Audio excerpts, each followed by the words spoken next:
आप अध्यक्ष हो, किस तरह आदिवासियों को बेहतर समाज को ले जाना है, तो आपने दहेज प्रथा और फिजूली खर्चों को लेकर आपने अभियान चला रखा है, क्या है पूरा मामला बताइए।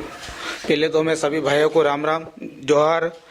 और हमारी सोच ये है कि मेरे को जब जिला अध्यक्ष बनाया हमारे लोगों ने, तो मेरी सोच है कि हमारे जो भील समाज के जो मेरे भाई लोग हैं, सबसे ज़्यादा तो वो कर्जे में इसलिए डूबे हुए हैं कि जब वो शादी करते हैं तो एक जो सबसे पहली बात तो डीजे की आती है, उसके बाद गाड़ी घोड़े और एक चांदी की आती है, फिर दहेज की बात आती है। तो ये हमारे जो भील लोग हैं ना, सबसे इन चीज़ों से पीछे है। और हमने सोचा है कि इन सारी चीज़ों से उनको ज्ञान देंगे और उनको बताएंगे कि अपने को इस सारी चीज़ों को बंद करना है। और दहेज भी हमने 2,05,51 करा है, तो उसको थोड़ा कम करना है। मतलब अभी तो हमने 2,05,51 ही करा है, पहले 4 लाख रुपए थे, तो अभी हमने इतना कम किया है।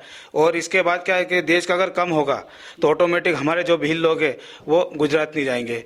अगर गुजरात नहीं जाएंगे तो अगर यहाँ पर एमपी में रहेंगे तो उनके बच्चे भी पढ़ेंगे, बच्चे भी पढ़ेंगे तो अपने बच्चे भी शिक्षित होंगे, और शिक्षित होंगे तो अपने जो अपने आपने देखा होगा कि जो अपने जो खेत और खैड़े हैं वो ऐसे ही पड़े होते हैं, सब सूखे साठ पड़े रहते हैं। तो वो भी क्या कि अगर अपने लोग यहाँ पर रहेंगे तो वो खेती करेंगे और वो प्रॉफिट अपनी खुद की ज़मीन में करेंगे, तो अपनी ज़मीन क्या कि खुद उत्पादन भी होगा और अपनी ज़मीन खुद अपन कमाएंगे तो अपने लोग ऊपर आएंगे। और डीजे की बात है, डीजे की बात अगर अपने लोगों में क्या कंपटीशन चलता है, क्या साला हमारा मेरा साड़ू भाई एक वो डीजे ले जा रहा, तो मेरे को भी डीजे ले जाना पड़ेगा। तो वो सेठ के यहाँ पर जाएगा, सेठ के जाएगा, सेठ को बोला गया कि यार मेरे को 30,000 रुपये चाहिए। और 30,000 के जब वो 1 साल बाद आता है तो 30,000 के 60,000 रुपये भरता है वहाँ पर। 30,000 के 60,000 रुपये भरता है वो। तो फिर 30,000 तो वो, उसके बाद दारू पीना और दारू अंग्रेजी शराब, मतलब 40 से 50,000 की दारू अंग्रेजी शराब हो जाती है, क्योंकि उनके साथ में लाने ले जाने वाला है। जो घर जिसके घर पे शादी होती है वो तो अलग। तो ये मतलब एक ही व्यक्ति की शादी हो रही है, उसके यहाँ तो 7 से 8 लाख रुपए खर्च जाता है। बाकी जो लाता जो डीजे, उसका 50 से 60,000 रुपये खर्चा होता है एक व्यक्ति। अगर ये व्यक्ति अगर अपनी जहाँ बेटी की शादी हो रही है, अगर वो व्यक्ति अगर वहाँ पर कुछ दे दे, उनको कुछ भी दे दे, क्या तुम ये चीज़ ले लो, ये चीज़ ले, तो वो बेटी को भी कुछ अच्छा मिले।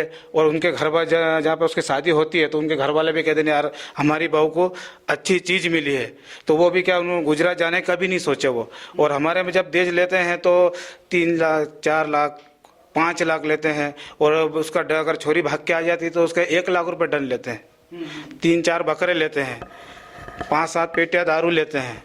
तो फिर वो कहाँ से, उनके पास इतना पैसा तो रहता नहीं, फिर या तो भी ज़मीन बेचते हैं या तो फिर किसी से कर्जा लेते हैं। और बहुत से जो लोग हैं तो वो सोचते हैं कि अगर मुसीबत में जो फंसा हो तो सामने को मुसीबत में फंसे हुए को व्यक्ति को बहुत नीचे गिराने के लिए वो चीज़ कम से कम में खरीदते हैं, उसकी जो ज़मीन खरीदते हैं कम से कम खरीदते। तो मैं अपने लोगों से एक अपील करता हूँ सभी भील भाइयों से कि अपन सब एक हो जाएं।